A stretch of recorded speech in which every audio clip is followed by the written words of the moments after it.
혹시 구독 안 하셨나요? 네, 아직까지 구독을 안 하신 분은 구독 꼭 해주시고 좋아요, 공감, 댓글 한 번 더 부탁을 드리도록 하겠습니다. 안녕하세요, 어서경매입니다. 자, 오늘은 경매 대행을 알아보고 계시는 분들이 좀 도움이 많이 되시는 영상 같아요. 이제 소비자의 관점에서 필요한 정보를 좀 준비했습니다. 오늘의 주제를 공개하겠습니다.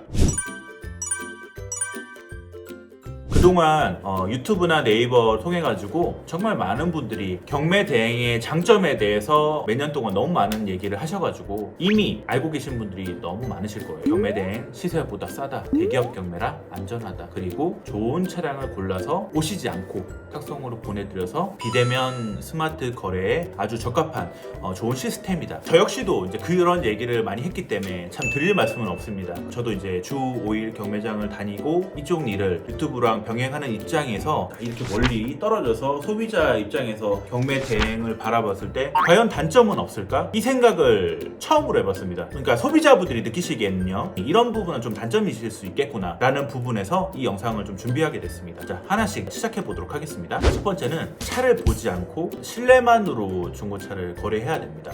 얼마 전에도 거의 5천만 원이 넘는 더 K9, 물론 저한테 차량을 몇 대 구매하신 분이시지만 차도 보지 않고 바로 입금하시고 나중에 후작업 다 해서 일주일 뒤에 차를 딱 받으시고 출고를 딱 했는데, 어떤 분이 저한테 그 얘기를 하시더라고요. 어서 경매는 신뢰만으로 사야 되나요? 요즘에는 또 경매장들 코로나 때문에 이제 경매장에 일반인들 출입도 못하게 하고 평가사가 현장 가가지고 이제 점검해가지고 고지드리고 진행을 하는데, 이게 소비자분들 입장에서는 뭐 배우자분이라든지 이제 지인분 주변에서 얘기하시기로는 야, 그거 안전하냐? 그거 그렇게 사도 되냐? 그런 얘기 참 많이 들으셨을 거예요. 그러다 보니까 어서 경매 밴드를 가입하신 지 1년 2년 되고 나서 저한테 거래하신 분도 꽤 많으시거든요. 그런 분들은 제가 하루도 빠지지 않고 이렇게 거래하는 모습을 보시면서 그때 신뢰가 쌓이셔서 거래를 하시는데, 사실 저를 안지 얼마 안 되는 분들은 선뜻 이렇게 입금하고 이런 부분들이 이제 뭐 조금 마음에 걸리실 수 있겠다는 생각을 했어요. 이게 경매 대행의 첫 번째 단점인 것 같습니다. 항상 숙제입니다, 사실은 이런 부분이. 그렇기 때문에 더욱 많이 활동을 하고 있는 그대로를 다 보여드리는 부분에서 나름 부지런히 열심히 하고 있는데, 그 단점을 최대한 극복을 해가지고 지금까지 온 것 같습니다.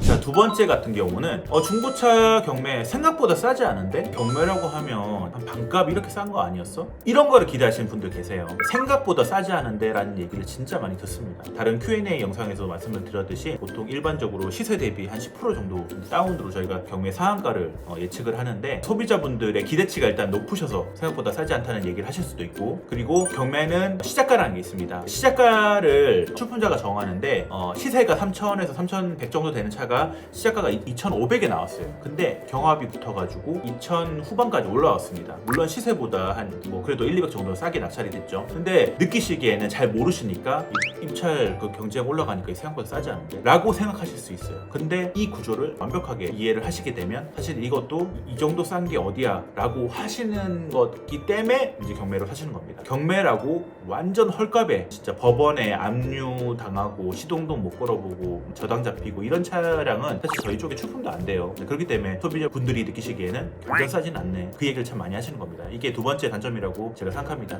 그리고 세 번째 말씀드립니다. 경매 낙찰 후에 보통 이제 후작업이란 걸 합니다. 이제 후작업 같은 경우는 광택, 판금 도장, 그리고 블랙박스, 내비 매립, 타이어나 전반적인 소모품이나 이런 것들 필요하시면 교체를 도와드리고 있어요. 사실 이거는 도와드리는 겁니다.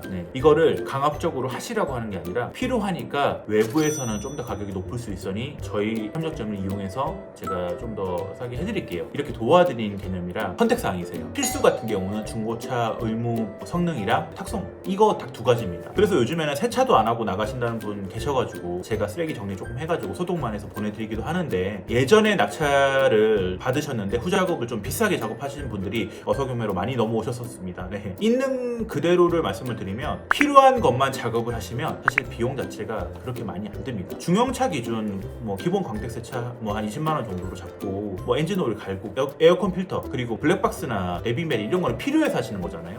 이것도 내가 원해서 하시는 거니까 이거는 필수 사항이 아니기 때문에 고정 비용으로 생각하시진 않았으면 좋겠습니다. 그리고 외형 복원 같은 경우도 범퍼 하나 작업하는데 10만 원 정도 받으면 진짜 싸게 받는 거거든요. 외부 나가서 저도 이 일을 하기 전에는 한 30에서 35만 원 정도 줬습니다. 그렇기 때문에 저희가 싸게 도와드리는 부분에 있어서 그래서 그 비용이 마치 저희한테 주시는 금액처럼 왜 낙찰 후에 이렇게 들어간 돈이 많나요? 라고 얘기하시지만 신차랑 중고차는 확연히 다릅니다. 어떤 분이 타셨던 차량을 인수하시는 거니까 이거는 중고차를 구입하시는 분들의 마인드도 굉장히 중요해요. 내가 새 차를 산 거랑 새 차 같은 차를 산 거랑은 차이가 있습니다. 새 차 같은 차를 인수를 받으시기 위해서는 당연히 외형 복원도 해야 되고 광택도 해야 되고 실내를 좀 깔끔하게 하고 타고 다니실 때 혹시 옆집에서 보셨을 때 새 차 사셨어요? 라고 얘기할 정도로 작업을 해서 나가니까 당연히 거기에 따른 이제 비용이 들어가니까 그래도 그 비용 자체가 여러분들이 납득하시지 못할 부분이 아니기 때문에 구매 같은 경우는 후작업 관련해서 얘기가 안 나오는 겁니다. 심지어 저는 후작업 영수증까지 만들어서 보내드립니다. 확실하게 해야 확실하게 소개권이 오더라고요. 또 제가 중간중간에 습관처럼 어서경매 어필을 하는데 이게 직업병입니다. 이게 좀 직업병 같은 게 있어가지고 아무튼 양해 부탁드립니다. 제가 간단하게 이제 3가지 말씀드렸습니다. 경매 대행을 이제 고민하시는 분들이 지금 말씀드린 이 3가지 정도만 알고 계셔도 참 도움이 되시지 않을까 그런 마음에서 이런 영상을 좀 찍어봤습니다. 다음 영상으로 돌아올 때는 오늘 이런 주제처럼 소비자가 필요하고 소비자가 공감할 수 있는 그런 주제로 다시 돌아오도록 하겠습니다. 오늘 영상이 정말 좋았다라고 생각하시면 혹시 구독 안 하셨나요? 아직까지 구독을 안 하신 분은 구독 꼭 해주시고 좋아요, 공감, 댓글 한 번 더 부탁을 드리도록 하겠습니다. 자, 그럼 오늘 이렇게 영상 마무리하도록 하겠습니다. 감사합니다.